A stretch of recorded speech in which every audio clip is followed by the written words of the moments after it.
Каждый гражданин России может напрямую обратиться к президенту и быть услышанным. 16 апреля этим правом воспользовались тысячи человек, принявших участие в прямой линии с Владимиром Путиным.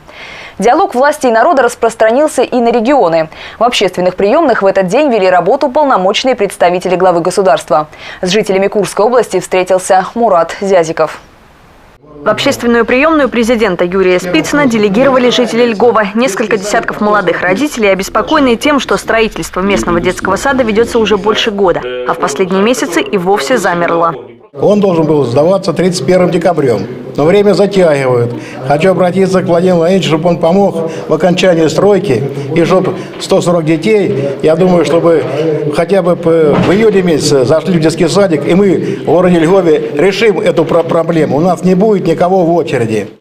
Мужчину выслушал заместитель полномочного представителя президента в ЦФО. Почему проект до сих пор не сдан, пояснил председатель областного комитета строительства и архитектуры. Роман Филатов заверил, что подрядная организация завершит работы до 20 июня. Есть письменное обращение на имя губернатора Курской области, я подпишу его здесь, Александра Николаевича Михайлова. Это тоже своеобразный контроль, где в письме сказано о том, что необходимо принятие мер к такому-то периоду. Вот такой документ уйдет, это тоже снимается с контроля президентом страны.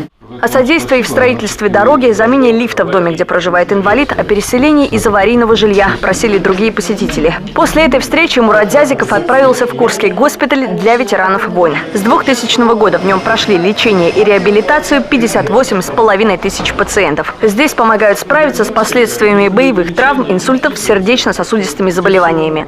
Здесь видно, что коллектив очень много делает для оказания конкретной помощи. Мне очень было приятно видеть и то, что абсолютно люди, и помимо больных, и медицинский персонал, они сказали о том, что очень часто бывает здесь губернатор. Казалось бы, ничего удивительного в этом нет, но это не везде есть, это очень важно. О том, чтобы все просьбы граждан, обратившихся в общественную приемную, были исполнены в срок, также позаботится региональная власть. Ирина Бобровская, Сергей Дорохов, телеканал «Сейм».